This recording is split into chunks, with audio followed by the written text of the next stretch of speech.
किसी के पास नहीं है और तुम इससे पैसे भी कमा सकती हो। वो बाबूजी, तो क्यों ना हम हमारे ही घर में आटे की चक्की खोल दे। ठीक है, जैसा तुम दोनों ठीक समझो बहू।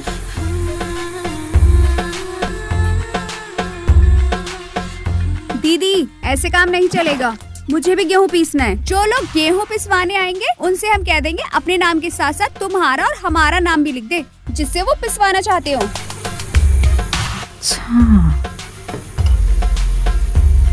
हेलो दोस्तों, उल्लू की एक ज़बरदस्त वेब सीरीज चमसुक आटे की चक्की पार्ट 3 का हम रिव्यू करने वाले हैं।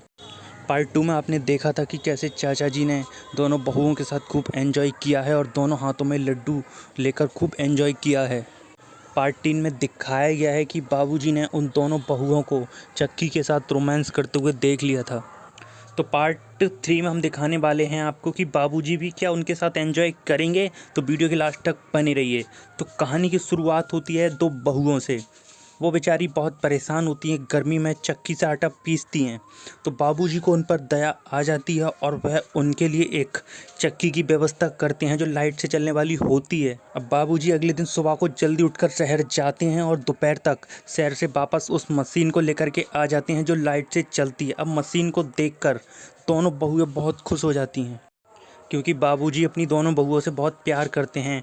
ममता बहू जो छोटी बहू होती है, अब दोनों के हस्बैंड बाहर जॉब करते हैं, घर पर सिर्फ बाबूजी और दोनों बहू होती हैं।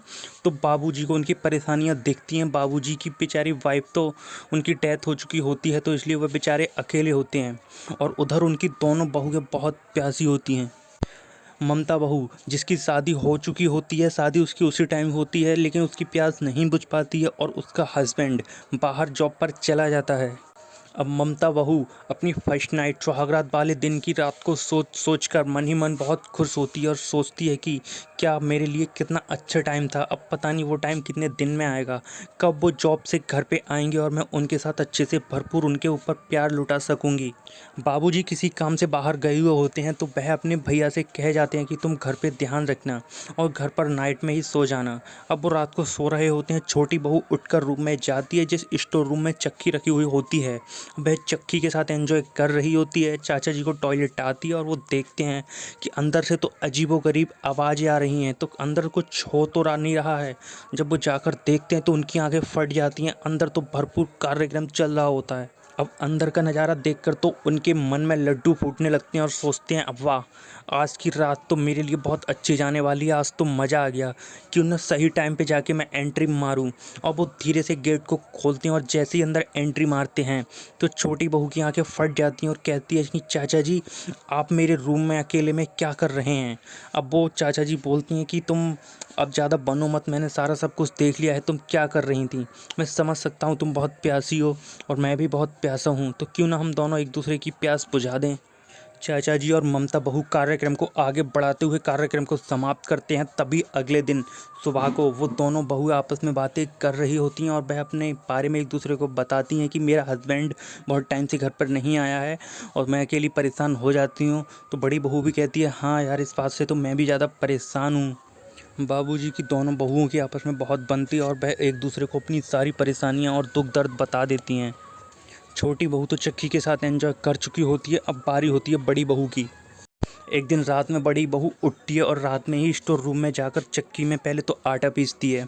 अब आटा पीसने के बाद सोचती है ये घूम रही है तो क्यों ना इसके घूमने के साथ मैं भी कुछ करूं, क्योंकि मेरे पे खुद रुका नहीं जा रहा है, मैं बहुत प्यासी हूं, क्यों ना इससे ही थोड़ी तसल्ली लूं। अब वह अपने कार्यक्रम को शुरू करने के लिए तैयारियां शुरू कर देती है। थोड़ी देर बाद मशीन के साथ रोमांस करना शुरू कर देती है। अब जो चाचा जो छोटी बहू के साथ खूब एंजॉय किया था, वो सोचते हैं क्यों ना हो सकता है बड़ी बहू भी ऐसा करती हो, तो क्यों ना मैं भी उसका फ़ायदा उठाऊं। और सेम वही होता है जैसा छोटी बहू के साथ किया था, वही चाचा एक दिन नाइट में उठते हैं और आवाज़ें सुनने के बाद अंदर रूम में एंट्री मार लेते हैं। वो सोचते हैं कि हो सकता है छोटी बहू हो, लेकिन जब वो रूम में घुसते हैं तो देखते हैं अरे वाह, यहाँ तो और ही ज़्यादा मज़ा आया, अब तो मुझे बहुत मज़ा आने वाला, अब तो मुझसे अच्छा कौन है। मेरे हाथों में दो लड्डू, अब मैं खूब एंजॉय करूँगा, कभी इसके साथ कभी उसके साथ। अब बड़ी बहू तो बेचारी वो भी प्यासी होती है। अब वो भी अपने मन की बात चाचा जी को नहीं बता पाती, लेकिन खुद को संतुष्टि के लिए कुछ ना कुछ किसी चीज़ का सहारा लेती है। तो चाचा एक दिन उसको रंगे हाथों पकड़ लेते हैं। अब चाचा क्या कहते हैं उससे कि तो तुम बताओ तुम्हें क्या करना है। बड़ी बहू कहती है कि चाचा जी आप इतने समझदार हैं, जो करना है आप करिए, मैं तो बस देखूँगी। अब चाचा जी सोचते हैं चलो ठीक है, मैं कार्यक्रम शुरू करता हूँ, तुम बस देखना, अब बारी है मेरी करने की। तो चाचा जी अपनी कार्यक्रम की शुरुआत बड़ी बहू के साथ करते हैं, जैसे कि छोटी बहू के साथ की थी।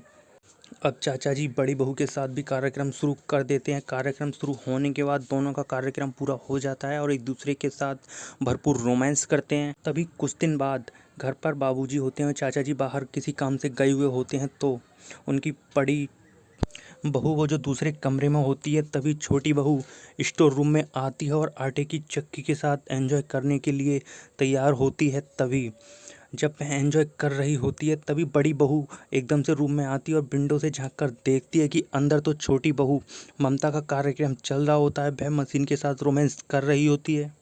तभी बड़ी बहू अंदर, जैसे चाचा जी एंट्री मारते हैं वैसे ही बड़ी बहू अंदर रूम में चली जाती है और देख लेती है कि ममता बहू तुम ये क्या कर रही थी। अब ममता एकदम से उठती है और डर जाती है और जल्दी जल्दी अपने कपड़े पहनती है। तो बड़ी बहू कहती है अरे तुम शर्माओ मत, तुम छोटी बहन की तरह हो मेरी, मैं तुम्हारी परेशानी को समझ सकती हूँ। तुम्हारी शादी तो अभी हुई है और तुम्हारे हस्बैंड बाहर चले गए हैं, मेरी शादी को तो काफ़ी टाइम हो गया, मैं फिर भी परेशान रहती हूँ। अब दोनों बहुएं मिलकर एक दूसरे के साथ एंजॉय करना शुरू कर देती हैं और आपस में एक दूसरे के साथ बहुत अच्छे से रहती हैं और आपस में एक दूसरे पर भरपूर तरीके से प्यार लुटाती हैं। तभी कुछ दिनों बाद छोटी बहू आटे की चक्की के साथ कम टाइम स्पेंड करती है और बड़ी बहू ज़्यादा टाइम स्पेंड करती है। अब बाबूजी से कहती हैं दोनों बहू मिलकर, क्यों ना बाबूजी हम बाहर के लोगों के आटे की पिसाई करने लगें। तो इससे बाबूजी कहते हैं हाँ ये बात भी ठीक है, इससे कमाई भी होने लगेगी और तुम्हारा मन भी लग जाएगा, वैसे भी तुम घर पर पड़ी पड़ी बोर होती हो दोनों लोग।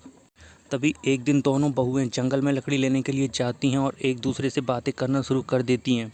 तभी छोटी बहू कहती है दीदी बहुत दिन हो गए, अब मैं भी आटा पीसना शुरू कर दूंगी, खाली आप ही आटा पीसती हो, मुझे भी पैसे की ज़रूरत है, मैं भी पैसे कमाऊंगी और लोगों से कह दूंगी कि जो भी जिससे पिसवाए उसके कट्टे पे उसका नाम डाल दे, अगर तुमसे पिसवाए तो तुम्हारा नाम डाल दे और मुझसे पिसवाए तो मेरा नाम डाल दे। बड़ी बहू कहती है अच्छा ठीक है, मैं इस बात के लिए तैयार हूँ, हम दोनों मिलकर आटा पीस लेंगे। छोटी बहू तो आटे की पीसने के चक्कर में कम, मशीन के साथ ज़्यादा टाइम स्पेंड करने के चक्कर में, जिससे उसे भरपूर रोमांस करने को मिलेगा, इसलिए वह उससे बोलती है। एक दिन और तभी कुछ दिनों के बाद रात के टाइम में छोटी बहू मशीन के साथ टाइम स्पेंड कर रही होती है। तभी बड़ी बहू को कुछ हलचल सी सुनाई देती है और वह उठकर जाती है और कहती है कि ये तो अजीब सी रोमांटिक की आवाज़ें कहाँ से आ रही हैं। और फिर जब अंदर झांक कर देखती है तो अंदर तो छोटी बहू आटा पीसने की बजाय मशीन के साथ भरपूर रोमांस कर रही होती है। तो अब दोनों लोग अंदर पहुंच जाते हैं, अब एक दूसरे के साथ कार्यक्रम करना शुरू करते हैं और दोनों एक दूसरे से प्यार करते हैं।